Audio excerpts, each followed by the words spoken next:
जय जिनेंद्र। मी म्हणजे सन्नती वालचंद्र शेट्टी। आईच्या 71व्या वाढदिवसानिमित्त 2 शब्द बोलायचे।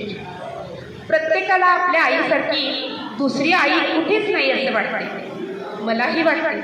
मला कोणी म्हटलं ना तू आईसारखी दिसतेस तेव्हा मन अगदी हसून जातं, पण जेव्हा कोणी म्हणतं तू अगदी तुझ्या आईसारखी आहेस तेव्हा मी थोडीशी गोंधळते, कारण मी नाही आहे तिच्यासारखं। तिच्या एवढं शांत राहणं, एवढं सहन करणं माझ्या ताकदीच्या पलीकडचं वाटतं मला। त्यावेळी 7वी पास असणारी माझी आई नोकरीसाठी बऱ्याच ठिकाणाहून विचारले असता तिने फक्त आमच्यासाठी, आमच्या घरासाठी तिने आपली स्वप्न बाजूला ठेवली। ती आमच्या सर्वांच्यावर खूप प्रेम करत राहिली। माझं प्रेम तिच्या प्रेमापुढं अगदी क्षीण वाटतं।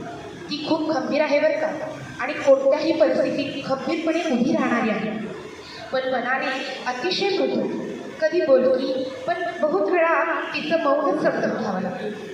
ती जेव्हा जवळ नसते तेव्हाही ती माझ्या मनाला सतत असते। आई म्हणजे केवळ व्यक्ती नाही, ती एक भावना आहे।